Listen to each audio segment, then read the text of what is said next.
Welcome into Pay Dirt Sports, part of the Six Pack Coverage Network. Well done to Nick Truschel, Seth Coggin in here with you, ready to talk a little ball per usual. I guess we'll kick it off. Heisman happened this past weekend. I think we can all kind of agree Heisman, for whatever reason. We can go into this a little bit. The Heisman does not hit like it used to. No. It's lost its luster for sure. There need to be some changes made by how the voting works. I mean, it's just kind of, I don't know. It used to be a big, huge deal, and now I felt myself not even really caring about it, only because Hendon Hooker was in it originally, and then once he was out, I kind of just fell off the Heisman. Well, it's weird because I don't even mind Caleb Williams winning it, but it just seemed like no one really cared. Yeah, no one really ran away with it this year too, which I think that's when the Heisman that's a big feels more fun, is when like you have a guy like Johnny Manziel who just rips off a crazy season, and it's like, oh, now he's gonna win that. Like, yeah, he's the Heisman winner. Or Cam Newton, who just like goes off and is like your clear Heisman winner. Or you have several guys that just really like, this was almost like it literally came down to the last week. And honestly, if TCU wins instead of loses in overtime, I think Max Duggan might win it. And that's just like, well, what does that award really become? Like, that result of that game didn't really change the player he is. Like, you're not even judging the player. You're literally judging like moments. And every player like never really stepped up to win it. And then I think you do have to judge. I think you do have to judge performances in big time games, though, especially towards the end of the season. That's why personally I like Duggan, just because of that performance where he truly, I mean, put the entire team on his back, especially that was so high. I mean, I've talked about it, collapsed in the end zone, and it sucks that they didn't win. And I don't even know if that would have pushed him forward necessarily if they won. I think Caleb Williams just seemed to be kind of the media favorite.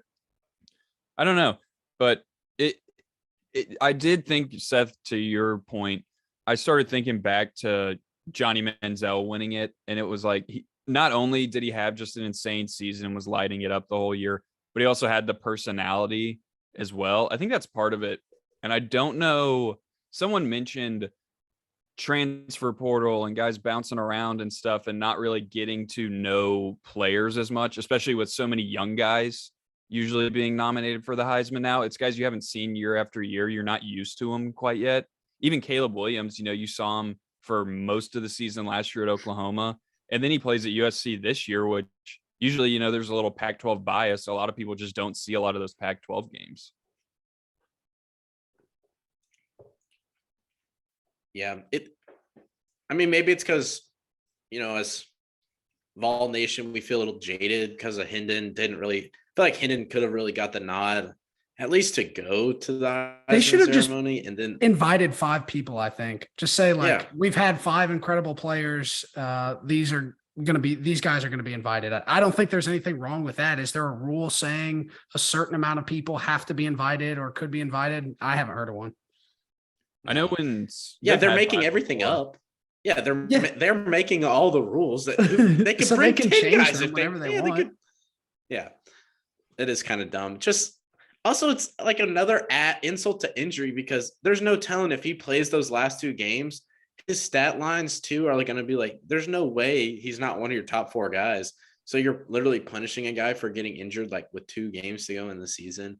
And not only is he dropping out of the actual top running race, but you're really not even letting him kind of like get that nod as like a, one of those top tier guys, when he clearly had a season deserving of one of those spots. I mean, he's like, what bothers me a little bit is, and it doesn't matter, like none of this stuff matters really, but somehow it does. It's perception. It's all this kind of stuff. Like, it does not matter the awards that these guys win, but like, it is important to be recognized for greatness. I mean, for having, great seasons. And so you see a guy like Hendon, he wins, all SEC quarterback on most across the board. He's the number 1 SEC quarterback, but then you send another SEC quarterback to the Heisman ceremony that didn't even win all SEC. Like, he's literally not even the best quarterback in the SEC. How are you going to send him, to the Heisman ceremony? So I don't know, just a little. I've been anti-Heisman ever since Darren McFadden got robbed in 2006. So I've just had my heart out for the Heisman for a while because they gave it to a guy, Troy Smith, who had a very, above average year at Ohio State. He was the quarterback on the best team. And so he just kind of got penciled in instead of this running back who was literally our only player. Will, I think you see the same thing with Ndamukong Suh. You always kind of bring up his season and just like the remarkable season he had, but he wasn't the quarterback on the best team. So it was a little bit tough for him to actually win it. Yeah, no, I won't get on too much of a rant about that just because I always can. Dude, I can always back that up. Like, Ndamukong Suh had a season where he stuffed the stat sheet at a position where you don't have stats. You're playing D tackle to plug holes. Blocks. And, eat blocks. You'll make tackles and everything. But the fact, talk about a big game performance. I think he had 4 sacks or maybe 4.5 in the Big 12 championship where I think that game Texas won on a last second field goal. I think 13-12 or maybe 12-10 or something. So it was, a very low scoring game. Like Ndamukong Suh controlled that game on his own, basically being double teamed the whole time. But I digress. But Seth, we talked about it a second ago, and I'm trying to kind of recollect my thoughts where we were going with this. I don't know. I lost it. So let's just keep going. It happens. It may come back around. What was the last Heisman you actually remember sitting there like, all right, I'm excited to sit here and watch who win? Like maybe stuff like Twitter has kind of changed that where it's like, well, I'm going to get that news regardless the instant it happens. Like I don't even need to sit down and watch. Right. I haven't watched it in forever. Yeah. The last Heisman, at least speech or anything I really enjoyed, I thought Joe Burrow's speech and kind of ceremony was pretty damn cool. And that was a guy that I think just ran away with it the whole season and had 60 touchdowns, one of the best seasons ever. So that recent LSU team and Joe Burrow was kind of, at least in recent history, one that was a little bit interesting, had a cool storyline. Yeah. Well, you're a little more tied to Louisiana as well, that is true. That does hit a little. I agree. I'm right there with you, but that does. I think when it is a player that we have a little more tied to, we do get a little more drawn into. Definitely, yeah. Just like so. Even I went down to Baton Rouge the year he was there, and just the atmosphere of the place was pretty crazy. And the stories of the guy from the students, and I don't know, he's a little more wild off camera than from what I've heard from students there and people who had seen him around campus. So pretty interesting.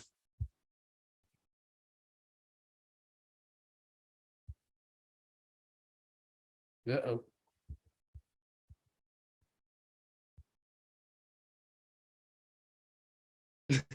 Oh, Trusha, what were you saying? What was the last thing y'all heard me do? My Wi-Fi just went out for a second. Apologies about that. Just literally start anything out of you. Do what? Start over. You had just talked about Joe Burrow, and then I don't know. Exactly what I was saying about Joe Burrow. It was just cool to go down to Baton Rouge, hear from the students about the type of guy he is, see the atmosphere. So that was definitely a part of it, being around Baton Rouge during that time. But apparently he was a little bit crazier off camera and off the field than what I think a lot of people would have expected just from stories from girls that I knew that went there and some of the guys that I knew that went to LSU as well. He got around Baton Rouge. I'll leave it at that. I do remember he was can't avoid that. He was on Pardon My Take the day after they won the national championship. And he was on there, in his sweats, super hungover. And he was like, yeah, I was supposed to have a interview with Trey Wingo on ESPN at like 9 a.m. this morning. And I said, screw that. Like, I'm just going to come roll in with PFT and Big Cat and sit in my sweats and hang out. No, I finally remember what I was going to say. Seth, you talked about kind of big performances and you mentioned Darren McFadden. Now he was the only player on Arkansas. And that's where I was kind of going with Sue. Like, I think for me personally, the Heisman has to be someone that's truly making a team great. Like, and Caleb Williams did that, I think, for USC. Like, if you don't have him, the team looks very different. That's why I got an argument with someone about Stetson Bennett. Someone actually asked me if Stetson Bennett should have won the Heisman. I won't drop any names, but he knows who he is. And I just was like, you could put so many different players in at quarterback at Georgia and they would have the same season. I don't think if you put Stetson Bennett on TCU or USC or Tennessee, they're having the comeback seasons or historic seasons that they haven't seen in quite a while. They might even be decent, but they're not having like playoff appearance. Yeah. Type Like seasons. I think Stetson's good, but I don't think he's that level. And again, I'm baffled by the fact that, yes, Seth, you mentioned it. Hendon Hooker wins SEC first team and offensive player of the year, QB, whatever. And you take a guy in the conference to New York that didn't finish first. Yeah. I don't know. Just a little baffling, but that is what it is. Robert.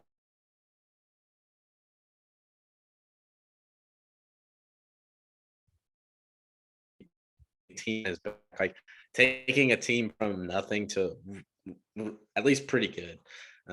You don't even have to that in that type of situation. You don't even have to be great. You don't have to be the number one team, but it's like, man, this guy was absolutely everything that this team had. They ran everything through him. Lamar Jackson at Louisville, like that was a season where it's like, oh my gosh, Lamar is just amazing. Like they would do stuff that was just out of this world. Jameis winning Jimbo and Natty, like, yeah, dude was just your whole offense. Yeah, for sure. I think we can move along. There was a pretty tragic loss in the NFL this weekend that hit close to home for all of us. The Titans came out and got just absolutely crushed by the Jacksonville Jaguars, and I'll let any one of you just kick it off.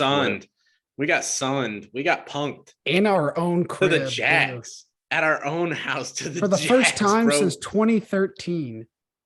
That's crazy. Jacksonville hasn't beat us at home since then. And we put up that performance. What it took? It took 4 turnovers. It took 4 turnovers for them to do it, but they did it with efficiency. Trevor Lawrence just diced us up. But it wasn't even Trevor Lawrence. Like somehow their guys were just wide open all Evan day. Ingram looked like Travis Kelce. There was so much space. I didn't even know how to I couldn't even know who to get mad at as a defensive back because they weren't even in the picture of any of these receivers. I don't care if it was Evan Ingram, who we gave him his career best day in the NFL. Like this guy is not out here doing this to people all the time. I promise you. And him and Zay Jones and all these guys are just running free. No one around. What happened? I'm going to get to a hopeful side maybe in a minute here. And his name is Danico Autry. That's our literal, him and Christian Fulton is our only hope for our defense to be, because we've seen our defense be good. We've seen our defense be really good, but this was not it. And they got put in a terrible position. 4 turnovers loses you 99.9% of games in the NFL, -4 turnover margin. That's a professional football team on the other side, and you gave them 4 turnovers. They're gonna beat you, and they should. And they did what they should and beat us down. It was almost like, not that the firing of John Robinson really has a lot to do with what happens on the field after the point, or after the fact, but it just seemed like even as I was watching the game, this franchise was just somewhat defeated. And everyone kind of knows, the stadium, the Titan Stadium's never that, well, I shouldn't say never, but not usually that raucous or anything. And it just seemed like there was a lower level of excitement and no one was cheering because everyone's got the same mindset. It's like, I mean, we're going to win the division, but we're just in a terrible division. We don't have any offensive line. We don't have any receivers. We got guys injured. It's just not going to finish strong the rest of this way. Yeah, it is. There's a chance we lose the division. If the Jags go 3-1 and the Titans go 1-3, Jags win the division. 1-3 and 3-1. Because they're 5-8 right now. Yeah. But what if we beat the Jags? What if our one win was the Jags? Then I think as long as we, because it was that way this week. If we won, the Jags were eliminated. Yeah. So if we beat the Jags, we're in the playoffs. That's what it always came down to, baby. Yeah, we're That back would to I be literally awesome. don't care. I want to make the playoffs at 8 and 9. Like That I would be actually pretty want hilarious. to, just as like a punch in the face to to the rest of the division. Like even when we are awful, we still beat this division. Like we did it. I think that was my hope at the beginning of the year, and then I got excited because we Yeah, rattled off a few wins, but we should have known the whole time that that wasn't even sustainable because we were rattling off barely wins against bad teams. We that can't is very true. score. We even What's- ran the ball well and sucked the other day. Like we Yeah. ran they couldn't almost stop Derrick and Henry had somehow 100 we still yards for lost. half. And it's like, how do you, Todd Downing, like, how do you mess that up? He had 100 yards rushing in the first quarter and we lost. What? That can't happen. And it wasn't like one run. Like it was like 12 carries, 100 yards. We are absolutely just punishing them. And then up in smoke, just up in smoke. I hate to bring this in, but ever since that fateful plane ride from Green Bay, things have not been going the Titans' way. That was has kind gone of bad. the flip of the switch. That is, the Titans have not looked good since then. I mean, I wonder if that The actually plane did ride, kind of. I was just gonna Almost say the had to. notorious plane ride from Green Bay just kind of, it has a ring to it like Shiano Sunday or something. Like, And it was like we even won that game by a ton. Like it's like this should have been. It was a network game. Like we won it by big. It was exciting. It was fun. And then, bang, just downhill after that. I mean, you just get absolutely just salted by the Eagles, just filleted by the Eagles, and then you turn that up with like an embarrassment versus the Jags, just a straight up, just behind the woodshed. They killed us. It was There's only, bad. I mean, that's what, no, they spanked us. Like it was total domination. yeah, on the it other was side like that third quarter. I'm turning this off. Like I Yeah, I love didn't yeah, I even Titans stopped watch football. it. watching. This is brutal. And yeah, it comes off the legs of John Robinson getting fired, who like built kind of an animal with Tennessee and was doing a lot of good things. But then there was enough, like he had hit on so much early that he kind of, you kind of didn't He had a grace have to period. focus on all the misses like underneath. And there were too many misses like kind of under the surface that boiled up and finally kind of got him in a place that, you know, it was a bold move to go off and do it. But like, if you're actually committed to being a better franchise, to progressing as a franchise, you did have to do it. You didn't have to do it. You could have easily just kept John Robinson, gone to this next offseason, seen what happens, like keep going through the motions and yeah, kind of accept that you might get worse, but you know, you don't have that much chance of really improving as a franchise. And I think that's a bold move to make, to fire J-Rob right then in the middle of the season. We are in first place in the division. We've only won like 4 divisions in the past 20 years. Now we are on the backs of 2. I mean, we're about to win our 3rd. Yeah. What do you think the next step is for the Titans? I mean, I think just leveling out at a little more success than this season. Like that honestly feels like the Just ceiling getting for the younger. Titans right now.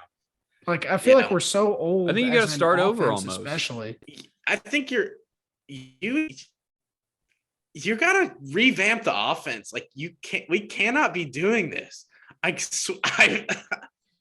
don't know what it needs to look like, but we cannot keep running out I don't even mind a run centric offense, like heavy run game, but we cannot be doing whatever the heck, like whatever we are moving towards offensive identity. It is bad.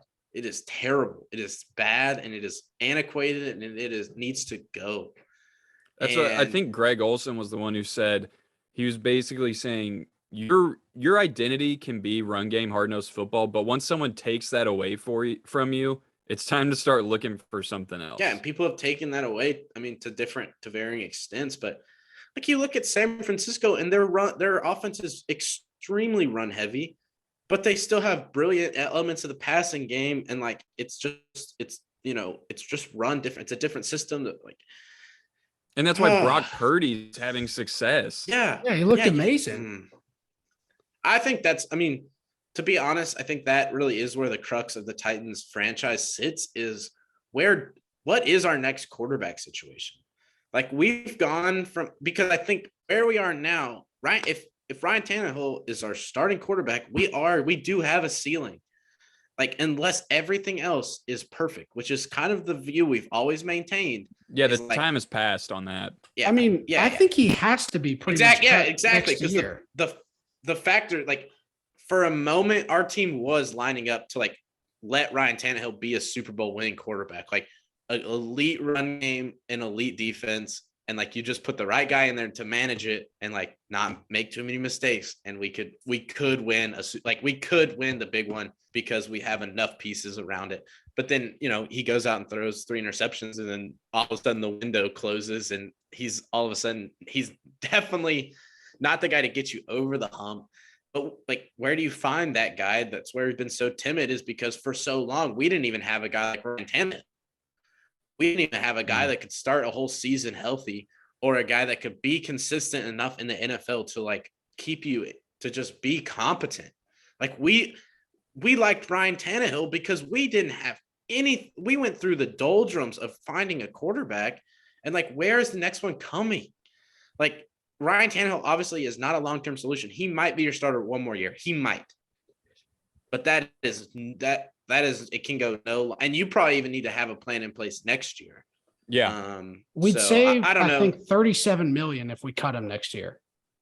So, but he's still honestly proved that, like, where's your better option coming from? The Titans have done nothing to present a better option. I think that's why J-Rod. Yeah, I don't know. Is there?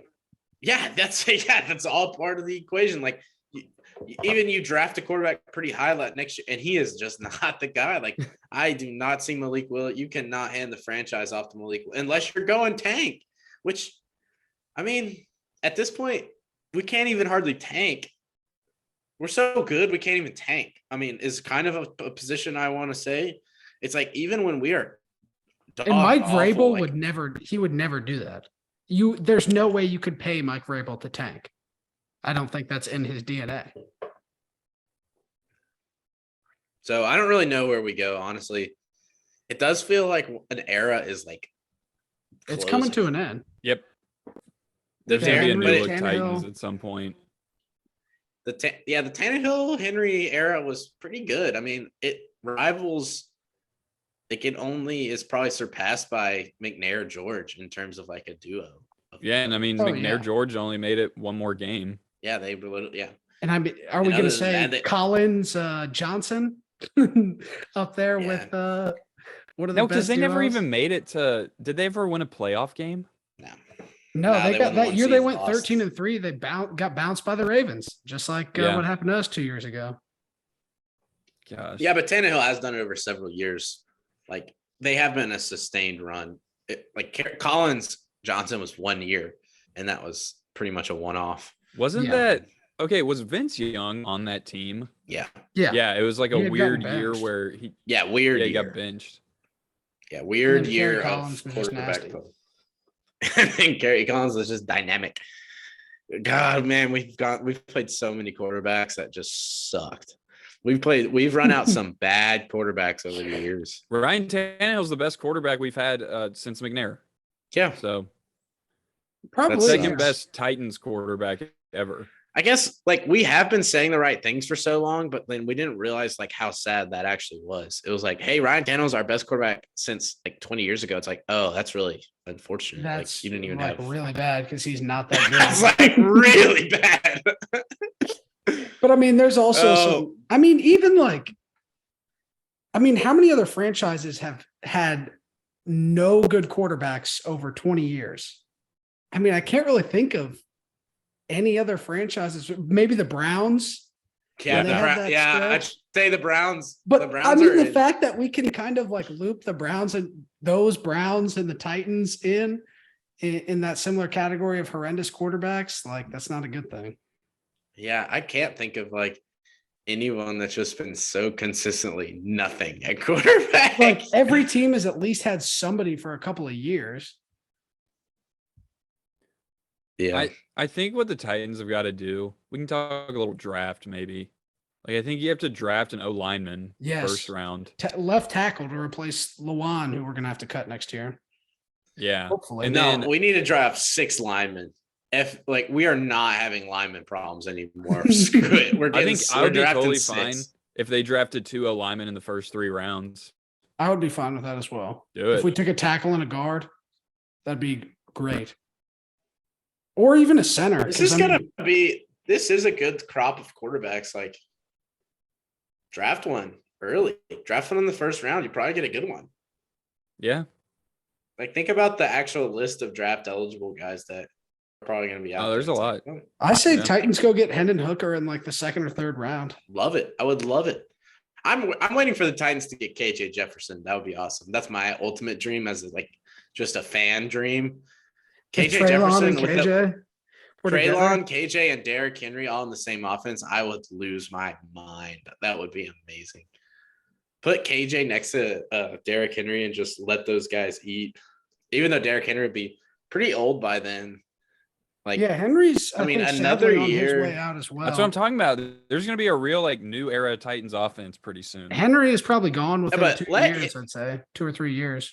the problem with him, the problem with Derrick Henry, and like the most beautiful and amazing thing about him is he can't be a guy you just use like marginally, because he gets better at like in his 35th carry, he's better than he is on his 2nd carry. He's playing Like, Rocky you can't ball. just be like, yeah, you can't just like be like, okay, well, Derek's still he's still just going to be used on like 12 carries a game. He's going to have a lighter workload. It's like, that's not how Derrick Henry Yeah, runs. he's Like, he not good needs at that point. 30. Yeah. So, but Besides his rookie year. they've ridden Derrick Henry hard, and it's paid off for a long time. I mean, it's got the Titans a lot of wins over the years. And it's still honestly, the thing is, the formula, it's got a few more wins left in it. Like, just run Henry till you can't. Like, that strategy of football does have a few more wins left in it. It's not dead. It's not dead yet. Derrick Henry did just rush for almost 200 yards in an NFL football game. What's this he past what's he Sunday. at Not- on the season? He's still going to have like leading he's going to lead the NFL in rushing. Like, we should not be so soon to just discount the king. You know what I'm saying? Like, he's all right. No, yeah, no, I agree with that. I just don't think I think it's got to end at some point. Like, it is on the downhill. Like, yeah, it's on the downhill slope. which is hilarious because I'm pretty sure he's going to have like 1,700 yards or something. Yeah, he's somewhere on around pace. there. I I mean, don't it's even just know. now D Henber, so he's got 4 more games. He's already got 12. Yeah, he could easily have. You go for 2K. He could. That would He's be not going to. God. Our That would be offensive so line sick. sucks. If He our just offensive ripped line, off. our offensive line is bad this year. He's even Yeah. doing all this like with a atrocious O line. So let's get Henry some dogs for one last run. Maybe that is what it needs to do. Like, next year, we just put all chips on the table. Not even like free agent signings. It's pretty much just like all our draft picks, all of this stuff is built on one last run with Henry. Like, we are just filling gaps. We are getting O linemen and a few receivers, and solidify whatever defense we need to. And we're going for one last. We are running the crap out of Henry until we are running this thing until the wheels fall off. That would be sick. That Just would get a all be- nice like 40 carries a game. Because then it's like, well, I mean, what did you do? Oh, we prioritized O line. So like now, this O line has a year of experience, and now our our next quarterback's coming in and has a decent O line.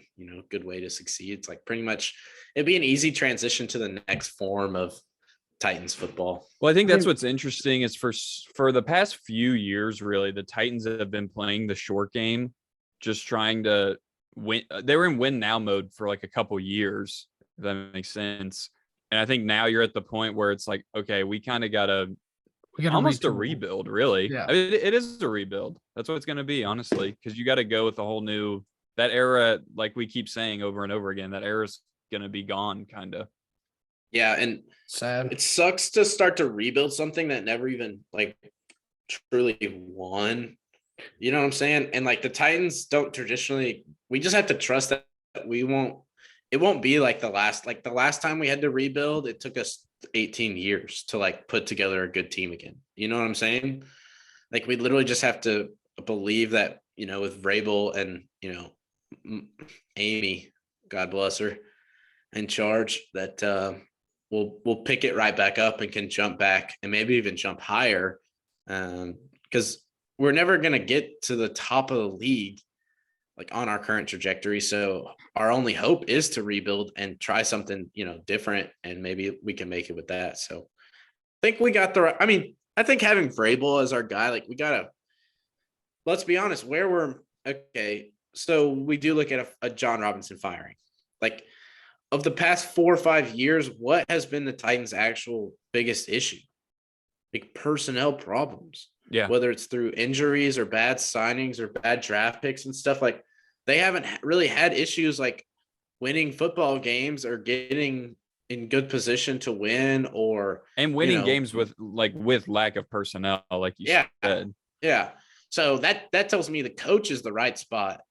Coach is doing what he needs to do. It really is on the guy above him who's making personnel decisions. So I mean, I wouldn't hate Vrabel being more in charge of personnel. Like, shoot, he's earned the rights to more power in our organization. Like, I trust his football scout.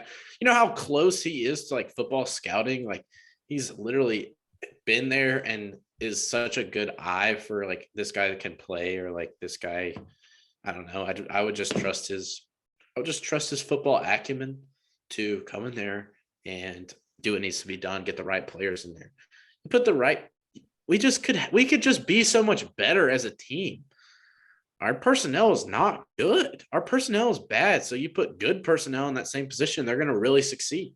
Well, it's funny you say that too, because we've seen some coaches try to do the coach GM thing and it not work. I'm really just thinking of Bill O'Brien at the moment. But yeah, I truly think that was dumb. He wasn't even good at coaching.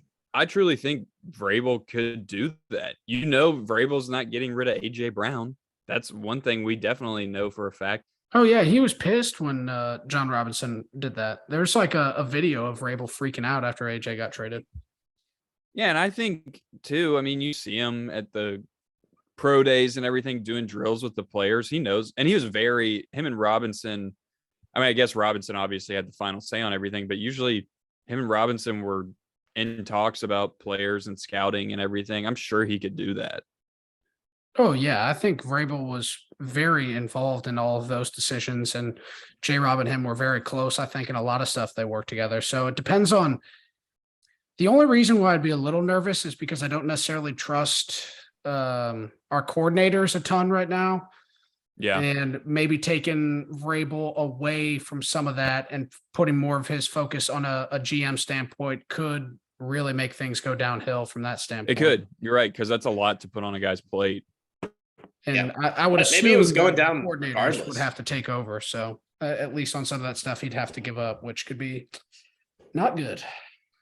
I think he will move on from. I think there's more change coming. That was the big public, first step is the firing of the GM, but I'm pretty sure there's going to be a pretty good significant shakeup after this season, and so we'll see. We'll see how it all shapes out. It actually is going to be pretty interesting, kind of, what coordinators stay around, who does become the more permanent GM. I don't know. We will see a lot about the trajectory in the full off season. I think we'll have a lot better picture of kind of what the Titans look like going forward between the draft and just restructuring of everybody in the front office and free agency and stuff like that. I think you'll have a lot better picture of kind of what we look like going forward. So this was the first domino though, and it is a big one that just came out of nowhere. Usually you have rumblings that like something's Yeah, up, I mean, this or was, I did or not, you just I don't are think anyone bad. expected this. Well, and it at said all. Amy said she was planning on firing him before that Eagles game. She says, I don't know. I mean, I don't know, dude. The AJ Brown performance, I think, certainly had something to do with it. Like, just seeing AJ go for. How long was it after that Eagles game? Was it the next day? It was the next day, yeah. Okay, then yeah, forget what I said. Like, I was gonna say if it was like a few days after. Well, I guess that doesn't necessarily make sense either. But no, either way, I mean, no, I'm kind of surprised too. We didn't hear anything come up about it before it was released.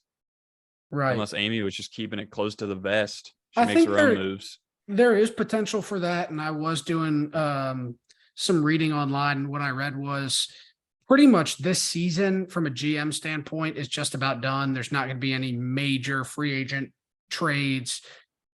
A lot of the work the GM would have started doing at this point in the season is evaluating college talent, doing a lot of just kind of next season work. So I think it also could have just been the timing that they knew they weren't going to be moving with J-Rob, moving forward with J-Rob. So they needed to go ahead, start the search, get on top of it now, preparing for next season from a GM standpoint. So I could see that as well. Yeah. Bad optics on timing, though, for real. Right after AJ Brown torches you, can't fire. Like, wait till after we lose to Jacksonville by 30, then fire him. That's a good sign. Because we're just showing that AJ kind of Yeah, we're just like conceding to AJ. Literally, yeah, we're mental midgets because we can't even. I mean, we made a move and we got to stand by it. It's a long-term move. I've always said that move wasn't about this year. And if any defense of J-Rob, like that move for AJ Brown, you knew all along, yes, what would help our team be better at football this next season is AJ Brown being on the field. But like what helps our team for the next 5 years is like, hey, drafting a comparable replacement for him that actually could succeed. I'm not saying it's perfect logic. I'm just saying that is kind of how you do have to make decisions. And unfortunately, his long-term thinking got him fired because people want. Well, we can't see regression this year. But how often does a number one receiver guaranteed lock every year come along? Like that's pretty hard. It doesn't happen. Yeah. So, another place the Titans have really struggled. Like quarterback. I think you pay AJ over Harold Landry. I mean, I think you can dial up pass rushers and use a front seven. And it's obviously easy to say that in hindsight with AJ going off this year and Landry tearing his ACL. And all right, another thing about the AJ thing is AJ Brown does not have that type of season in the Titans offense. Our offense is not suited to just to give him that kind of freedom we're not throwing him the ball that much. We're not giving him that many opportunities. Like his numbers do not look anything like they do if he plays at Tennessee. But I think we beat the Chiefs, we beat the Bengals, and we beat the Giants if we have AJ Brown this year. Yeah, maybe. I mean, I think he would easily make a giant difference. Yeah. Having one person to throw to.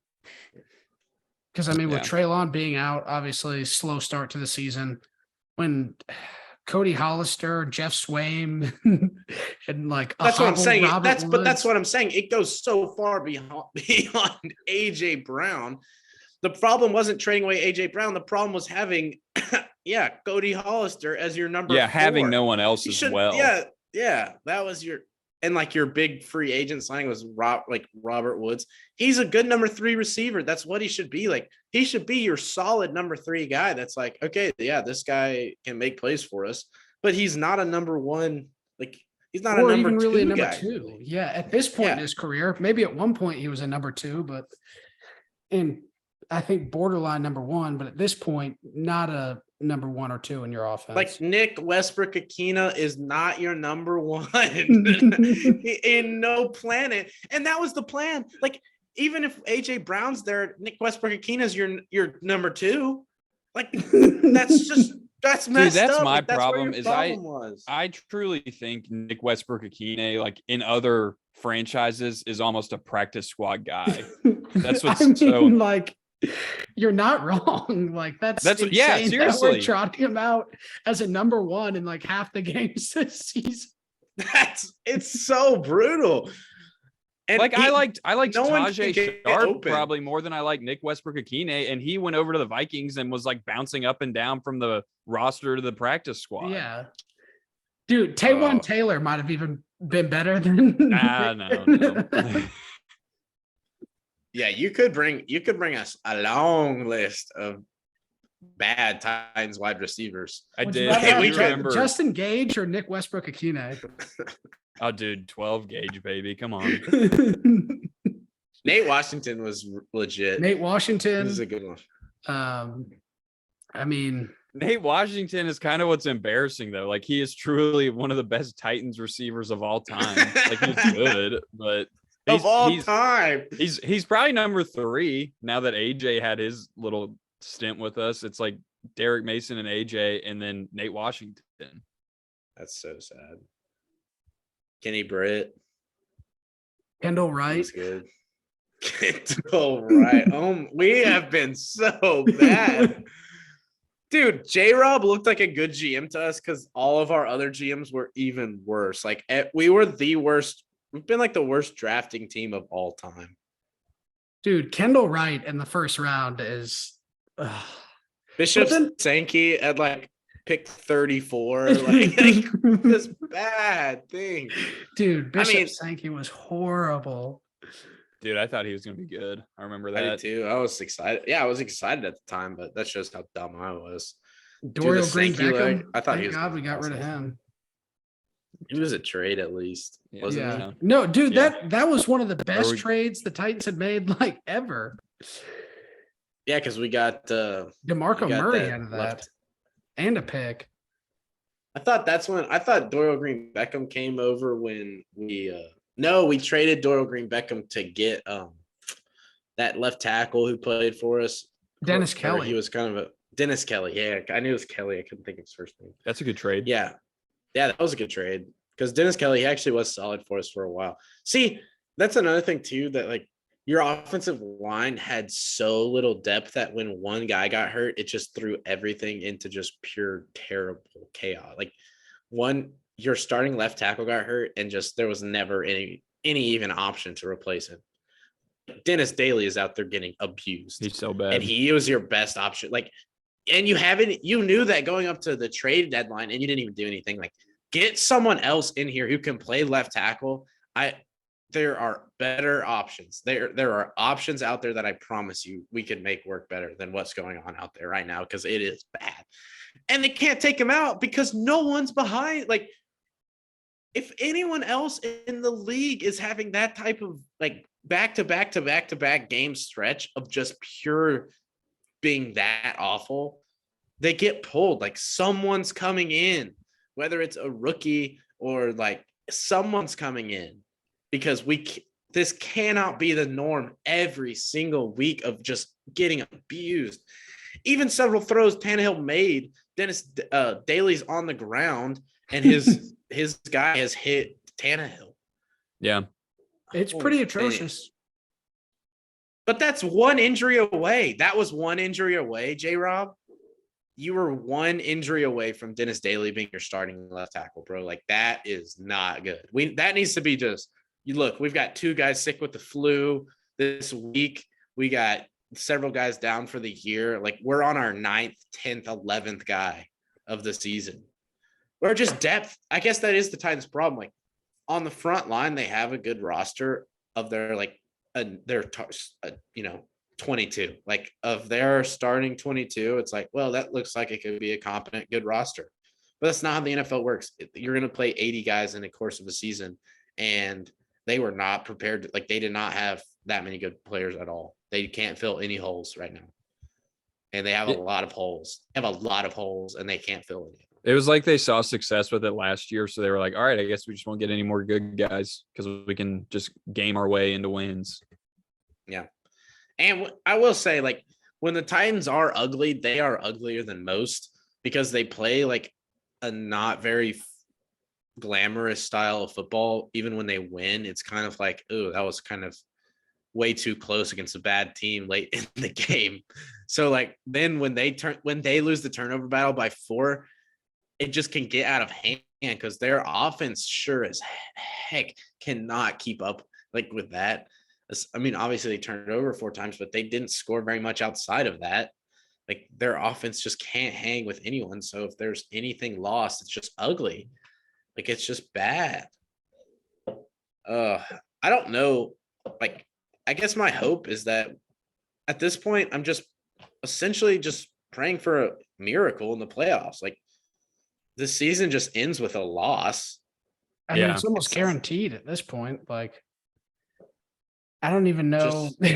Like, I don't even know how we could. could catch. Like the thing is, I am the most bright-eyed, optimistic fan like of any time, anything at all times, because I can always like imagine a way. There's like I know I If the can't right look at this people get Titans team hot, and like, yeah, if the right thing happens, I could see it. Like it literally will take a performance like that 5 straight times where the other team turns it over 4 times more than us.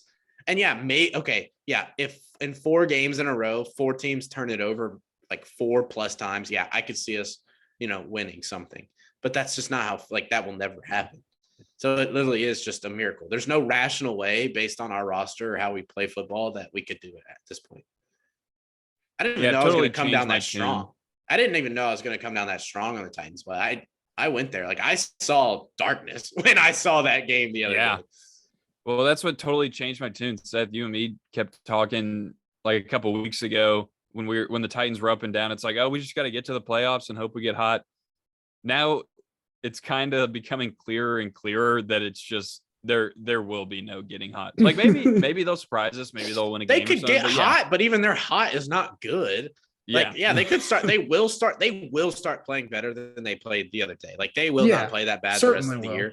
But like they just aren't that good, so it doesn't really matter at the end of the day. But I'm still gonna watch them. Still gonna love the boys, but I'm not super stoked on the Super Bowl odds for the Tennessee Titans, which is probably the year we're gonna win. That's the only hope I had.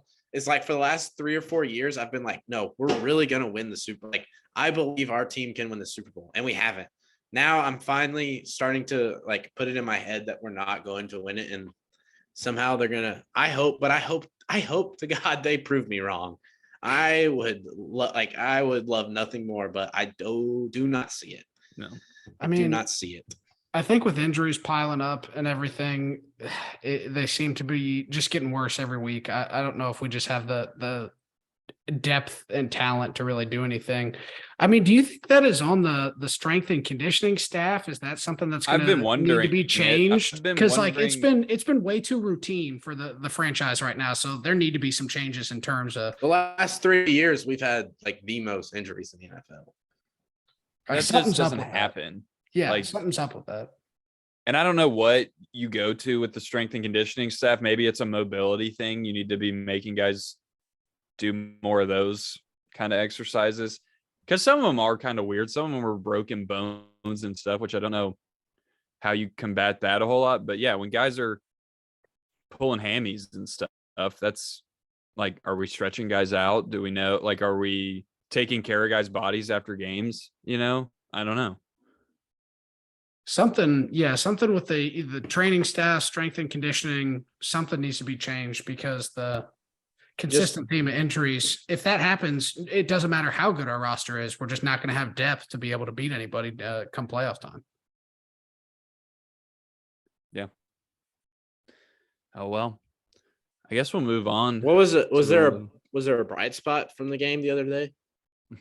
Chig. Yeah, that was cool. That was good. I mean, he's going to be pretty good. I think. Yeah, he is. He's going to be a solid tight end for us for the next 3 to 5 years. Hopefully, it looks like. Yeah, he has had a good year. Just like solid. Like, haven't asked him to do like too terribly much, but he's made some big plays. Hooper really came on, and that's been nice to kind of have him and Chig. I'm glad Jeff Swaim has kind of just not been nearly as involved from an offensive standpoint, passing standpoint at least. I mean, he shouldn't be involved really at all, but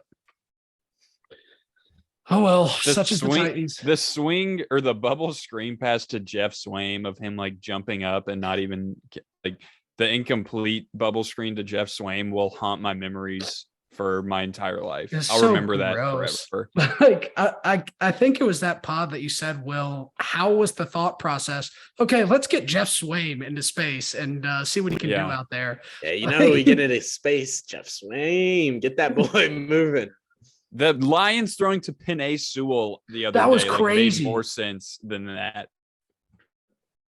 That was crazy. Yeah. Let's talk a little hoops. We got college basketball. It's so easy. I said this the other day because I actually flipped on some college basketball games on Saturday.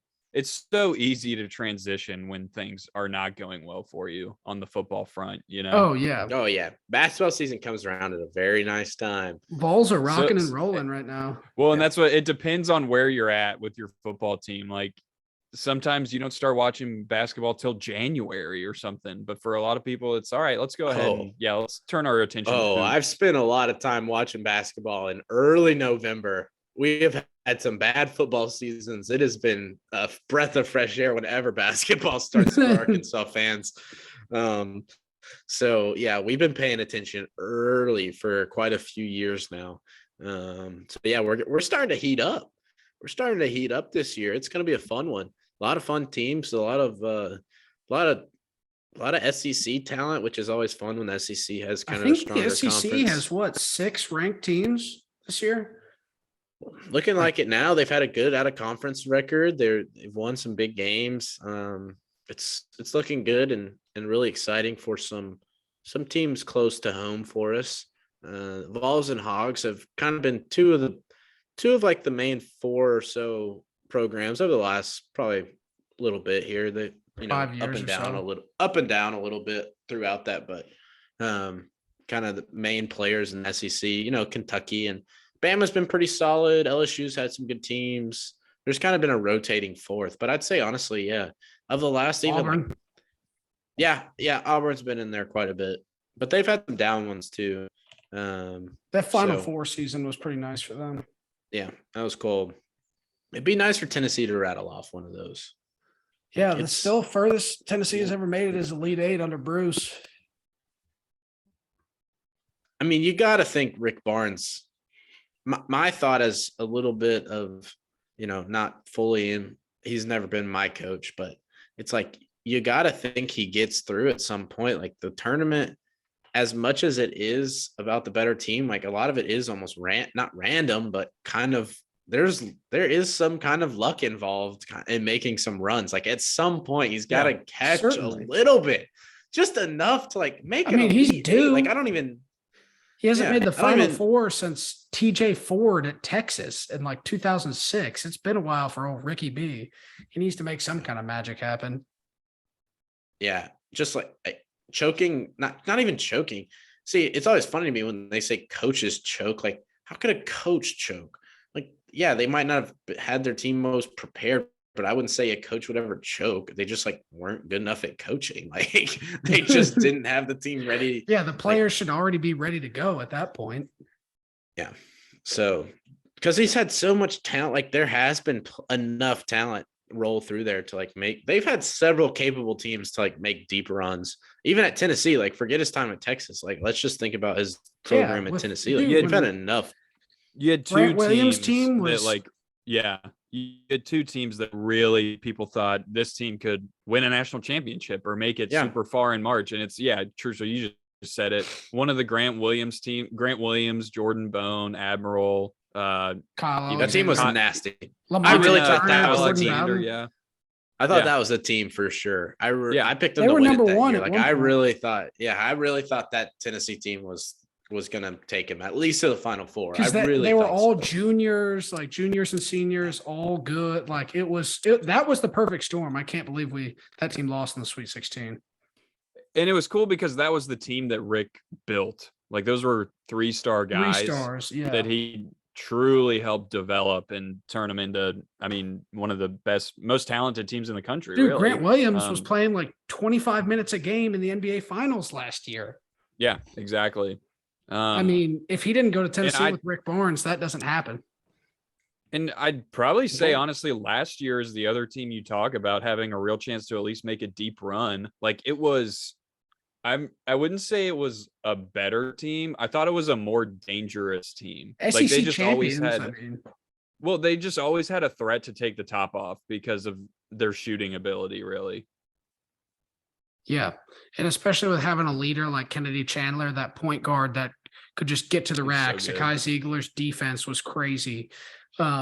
Vescovi, his, like you said, 3-point shooting ability could pop off at sometimes. So it was really fun to watch him. But I think this year, Yeah, they're good. Like they're This right year, back this there team again. is really, really good. Yeah. Julian Phillips might be the best freshman in the country this year. And Tyreek, just throwing that out there. I mean, dude, that's a big Nick Smith is gonna have something to say about that before that is all over.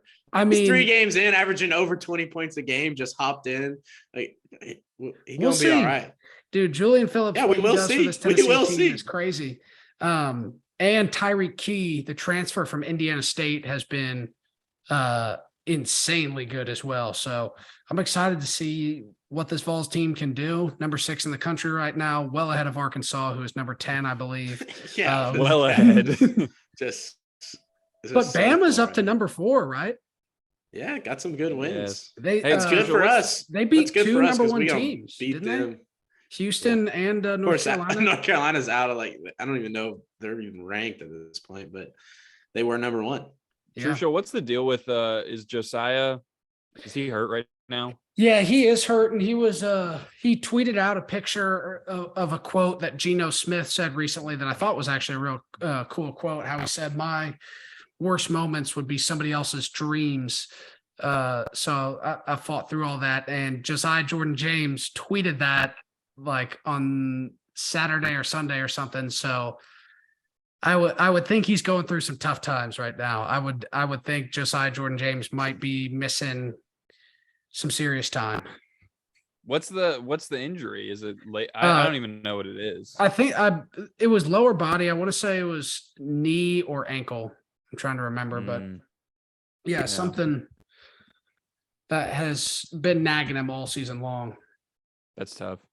I do know who Purdue is number 1 right now in college basketball after escaping Lincoln, Nebraska on Saturday. Like I watched that game, and don't get me wrong, the Huskers missed a lot of shots where they could have really taken control of that game, but y'all probably didn't see it. But towards the end of the game, it goes to overtime and Huskers get down 1. So, and I think there's 20 seconds left. So they're going to foul, right? Purdue passes the ball in, they dribble down, and 2 Huskers are about to foul him. Like they're going to, but before they even get to him, the guy gets flustered and loses the ball. And the second the ball pops up, ref blows the whistle, calls a foul, and they look at the replay and people are going nuts. Like no one touched the guy. The guy goes down and hits 2 free throws and pretty much, ices the game for him. Were people throwing tough. stuff on the court? No, man. Best fans in should've. sports. So no.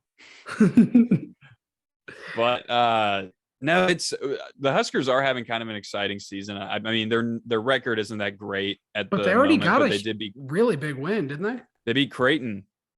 Top 10? I think they were Yeah, they were top they? 10. Yeah. Yeah. Yeah, I know they were number 7 at one point, I want to say. Okay. Yeah. I was going to say 9 or something. I don't even so. know. I don't think they're ranked anymore, but still at the time. Yeah. They dropped it's a hell of a to, win. they dropped to 16 after Nebraska, and then they might have honestly lost again. But I think on the resume, it's still like, does that still count as a top 10 win when you're looking at Yeah, bubble for teams us, later? for right now, yeah, absolutely. Okay. I mean, okay. What? Top Creighton 10. beat But no, I Arkansas, think- didn't they? Yeah, they did.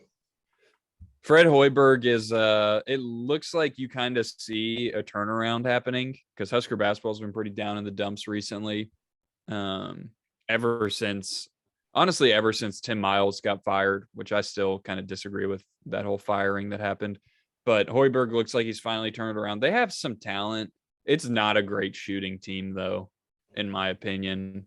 They had so many chances to win that Purdue game, especially there was one possession where I think they got 5 offensive rebounds, seriously, and didn't score. So gonna have to fix that. They have one guy, Kelsey Tominaga, who's kind of their 3-point guy, and that's pretty much it. Sam Grisel is kind of the best player. He's a 6-7 point guard. But he's been sick and was not good in that game against Purdue. I think he was 2 for 13 or something. So not good, but college basketball, always fun to start getting into. It is just so exciting. And Yeah, it's what it is. It makes college sports great, There's some good matchups upcoming too. Vols are going to Arizona, I believe. Yeah. That's pretty cool. That's a nice little home and home that they set up. This past weekend was really good. Arkansas played Oklahoma. That's a fun one. It'll be an SEC matchup too. So it kind of those matchups bring even a little more heat these days because like now Oklahoma's about to be a true rival of Arkansas. I mean, we're border to the state together. Like, all right, it's time to bring it on. Like, we're coming for y'all. So it's just it's a fun time of year still in college basketball. It gets a little more serious after the start of the year, like the calendar year. But really exciting to see right now just kind of how teams are forming up, and then we'll get ready to run and get ready for March. It's what we're all here for the tournament. I mean, what happens during the year, we're just putting yourself in position. We just need to be in position to be in position. And that's what Muss has done a really good job of, kind of like opposite of the Rick Barnes, like not just a long career of like continued success in the regular season, but he put together a lot of good tournament run already as kind of still a young college coach. So get ready for that March run. Hogs are winning the SEC and the tournament this year and the national championship. We're going to have the greatest season of all time. Gold. And just not lose another game all the way until we'll probably we'll lose 2 games in conference. How would it 2 be games in conference? How would it be the best season ever if you lose? I don't know. I feel like if you win your regular season, you win your conference tournament, and then you win March Madness, it's pretty much as great as it gets. Like, yeah, we lost 3 games, but it's college basketball. Has no one ever gone undefeated in college basketball? I feel like they probably have a long time ago. Like, I don't think many. Probably some of those UCLA, like maybe UCLA, like a few of those teams. Yeah, John Wooden's basketball team. I think. Well, yeah, that UCLA team, I think 2 years in a row didn't lose a game. Was Calipari's Memphis team? Didn't they go undefeated with Derrick Rose? No, they had lost one. Well, that's what I mean. Like, I think they lost one. I think they were like, I can't say for certain, but it may have been to Tennessee. Like, I know that Tennessee beat them when it was like a 1-2 matchup at some point around there. I don't know if that was that season though. I don't know if that was Derrick. I think it was. For some reason, though, I think Tennessee beat D Rose's team. But I could be wrong, but I think so. I want to say you're right. Then say it. Just let it be. That does sound right. We stated the record now. Like, all right, go fact check it. I don't know. Sure. They beat Rose's team. So John Wooden, 5 of those UCLA teams went undefeated and won the national championship. That's insane. Crazy. Not bad, John Wooden. It had to be. It was such a different era, though. But that is crazy. You can't take away. I would in no way take away from what John Wooden did, but it's just there's no one's. You couldn't do even that. The best coaches of our ages cannot sustain something. No, you can't do that. You can't. Yeah. The last guy to do it was Bobby Knight at Indiana in '76. So that was the last time somebody has gone completely undefeated the whole way through. Well, I'm just saying, I think maybe at some point they put together a team that could go undefeated once. I'm saying to put together 5 undefeated, 7 years. It ain't happening. 5 out of 8 years. I think, John Wooden won 10 national championships, right? Well, isn't 9 or 10? I don't even know. I think he won 10. Yeah, 10. Because I think that's the all-time record. Yeah. John Wooden was pretty awesome. I read a book about him once. He had a lot of good players. He really knew how to win basketball games. He was dialed in on this is how we do it. He did it his way and it worked out real well. Because Coach K had some good runs, but never anything like that kind of dominance. They were, really good for sustained periods, but nothing like that. No, nothing. I mean, like you said, it'll never be done again. Yeah. Isn't it wild to think the first, because honestly, even sports in essence were kind of just younger back then. That was just a lot of seasons ago. The Celtics winning all those NBA titles before it was really, a ton of parity. It's just, you can't discredit it, but it's just you just have to view it differently. Bill Russell winning 11 titles. It's just different. Yeah. How many did they win in a row? 8? They won 11 out of 12. It's like, Like, all right, that's- well, yeah, congrats. Like y'all, it's like obviously there was imbalance in the league for that to Yeah. happen year in and year out. Well, wasn't it like Bill Russell? It was like, oh, the Celtics have the 6'10" guy. Well, Wilt Chamberlain was in the league at the time. Oh, that's true. That's true. Yeah, no, the Celtics just had 4 Hall of Famers on one team. That's true. Yeah, 4 Hall of Famers in a league that just Yeah, back then, just like a whole different, just a whole different animal. pretty amazing. Legendary. All right. Well, I think that about wraps us up for tonight. A little shorter pod. Getting excited for the football playoff coming up. Still a few weeks out. Maybe might have to talk a little New Year's Six bowl action next week or the week after. So Oh yeah. we'll get going on that. But guys, thanks again for listening. Be sure to check out Six Pack Coverage, sixpackcoverage.com, on the socials at Six Pack Coverage. Be sure to check us out on Twitter at Paydirt_sports and on Instagram at Paydirt Sports. Guys, thanks again for listening. We will see y'all next week. Tighten up. Later. Till I die. Till I die. Till we all die, till Paydirt dies.